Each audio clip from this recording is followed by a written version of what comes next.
Oui, les jeunes architectes sont plus touchés par la crise sanitaire que les agences installées depuis plusieurs années, simplement parce qu'ils ont un accès beaucoup plus difficile à la commande. Et aujourd'hui, on a noté quand même beaucoup d'incertitudes sur les commandes à venir. Donc je comprends que les jeunes architectes soient inquiets. Cependant, nous sommes à la MAF, on est optimiste dans le sens où, au travers des prix, et notamment celui-ci, on voit combien la qualité architecturale est importante, combien les architectes sont investis dans leurs projets, et surtout l'accueil très très positif du public en général sur les projets de qualité. Et la remise de ces prix est un très bon exemple, et je pense que c'est important, et c'est pour ça que nous sommes présents à ce prix, que l'architecture puisse, et la qualité architecturale surtout, puisse être diffusée le plus largement possible. Gilles, qui sont les 5 opérations nommées à ce prix de la première œuvre? Je vais énumérer les 5 nommés au prix de la première œuvre. Nous avons d'abord l'aménagement de l'entrée du cimetière de Bléré en Indre-et-Loire. La maîtrise d'ouvrage est la ville de Bléré et les architectes sont l'équipe Bianchi-Magère.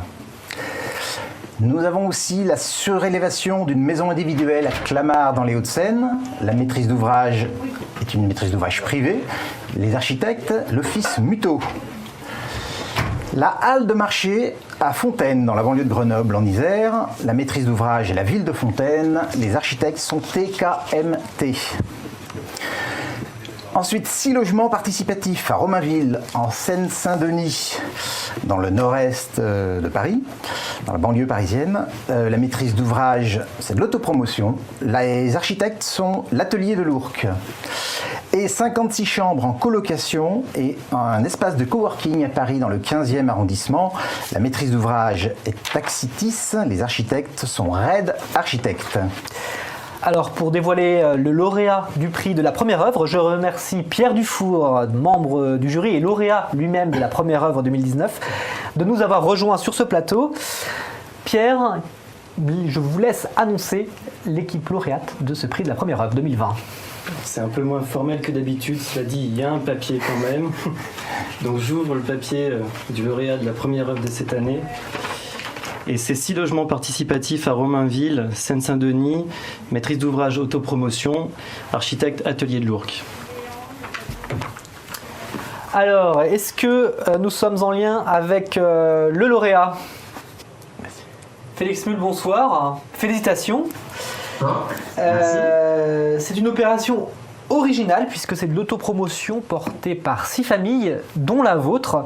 Comment avez-vous géré simultanément les rôles de maître d'œuvre et de maître d'ouvrage? Alors, c'est une bonne question.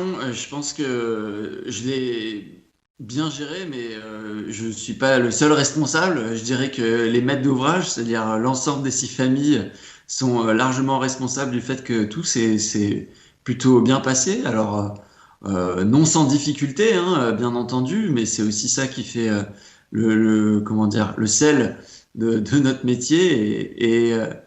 Et voilà, donc du coup, il y a ce qui a été très beau et très porteur pour le projet, c'était surtout une discussion qui a été permanente et qui a toujours été de très très grande qualité. C'est-à-dire qu'on a pu aborder tous les sujets, même les sujets les plus délicats, les sujets vraiment strictement esthétiques, très symboliques, etc.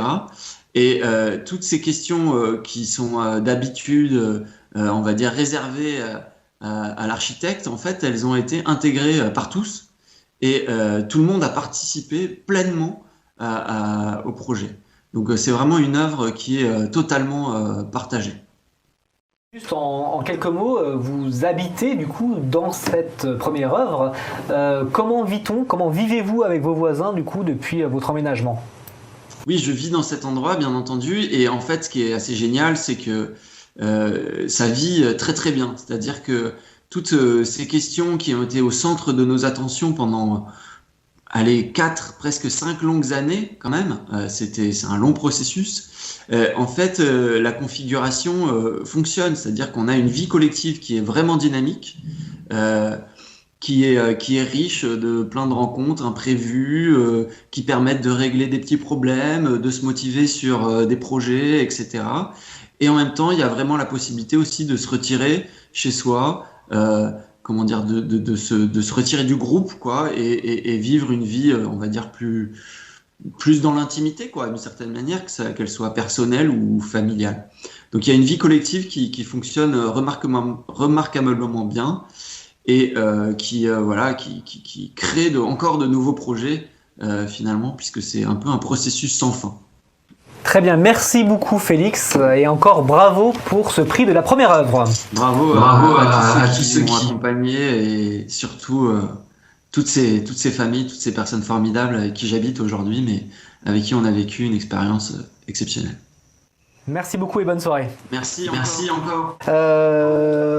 Peut-être je vais donner la parole à Pierre Dufour qui est avec nous, donc, qui est membre du jury, qui peut déjà expliquer quels ont été les ressorts de ce choix pour le jury, pourquoi avoir choisi cette réalisation. En espérant que Félix nous entende, en tout cas ça lui sera relayé. Donc le jury cette année a souligné la pertinence et la justesse de la résolution architecturale de ce projet qui repose sur un travail fin et méthodique, mêlant projet, programme, géographie territoriale et géographie humaine, comme Félix l'a énoncé tout à l'heure. La forme coopérative et autopromotionnelle constitue une réponse résiliente qui donne une place à chacun et qui résonne justement avec la période que l'on traverse. Le vivre ensemble, le commun, l'unité de vie au centre des réflexions portées sur le projet. Comme une ode à la banlieue, ce projet pose un regard apaisé, bienveillant et optimiste sur les situations pavillonnaires et périurbaines. Il a en tout cas donné un souffle au jury en cette période singulière.